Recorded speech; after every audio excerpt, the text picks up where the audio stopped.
வீரா, என்ன ஆச்சரியம்!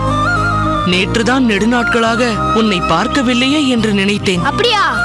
நானும் இப்படியேதான் உன்னை பத்தி நினைச்சேன். எப்படி, நன்றாக இருக்கிறாயா? நல்லா இருக்கேன்.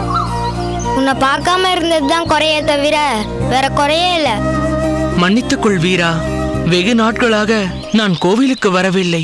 அதனால்தான் உனக்கு நெய்ப்பொங்கலும் கொண்டு வர முடியவில்லை. பரவாயில்ல. நிறைய படிக்க வேண்டியிருந்ததால் கோயிலுக்கு வர இயலாமல் போய்விட்டது. அடடா, உன்னை வெளியிலேயே நிற்க வைத்து பேசிக் கொண்டிருக்கிறேன் பார். உள்ளே வா வீரா.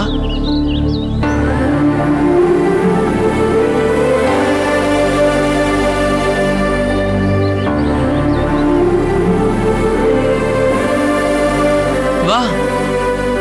யாரென்ன இது? கோவிந்தா, நீ வீராவை பார்த்தது இல்லையா? இவன்தான் வீரா, என் நெருங்கிய நண்பன்.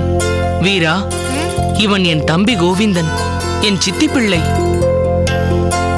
அண்ணா, இதுவரை நான் இவனை பார்த்ததில்லை. இனிமேல் அடிக்கடி பார்ப்பாய். வீரா, நெய்ப்பொங்கல் சாப்பிட்டு வெகு நாட்கள் ஆகிவிட்டன இல்லையா? கவலைப்படாதே. இன்று சாயங்காலம் எப்படியாவது நான் கோயிலுக்கு வருகிறேன். உனக்கு நெய்ப்பொங்கல் தருகிறேன். வேணாம். என்ன வீரா, கோபித்துக் கொண்டு விட்டாயா?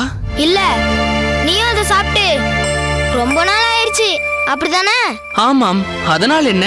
இன்று சாயங்காலம் நான் கோயிலுக்கு போகிறேன். ஆதிகேசவனின் நெய்ப்பொங்கல் பிரசாதம் வாங்கி வருகிறேன். நாம் மூவரும் ஒன்றாக சாப்பிடலாம். சாயங்காலம் வரைக்கும் காத்திருக்க வேணாம், இப்பவே சாப்பிடலாம். இப்பொழுதே வா. எப்படி? இதோ இப்படி.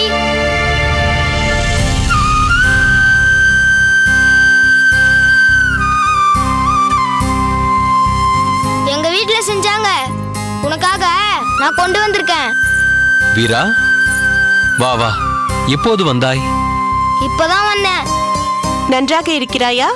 வெகு நாட்களாக உன் நண்பனை பார்க்கவில்லையே என்று பார்க்க வந்தாயா? இல்லை அம்மா, அவர்கள் அகத்தில் நெய்ப்பொங்கல் செய்திருக்கிறார்கள். என் நினைவு வந்து விட்டது. அதுதான் எடுத்துக்கொண்டு ஓடோடி வந்திருக்கிறான். சரி சரி, குடு, சாப்பிடலாம். இல்ல. என்ன வீரா, என்ன தயக்கம்? கொடு, சாப்பிடலாம். இது எங்க வீட்ல செஞ்சது, நான் கொண்டு வந்ததே தப்பு. இல்ல இல்ல, வேணாம்.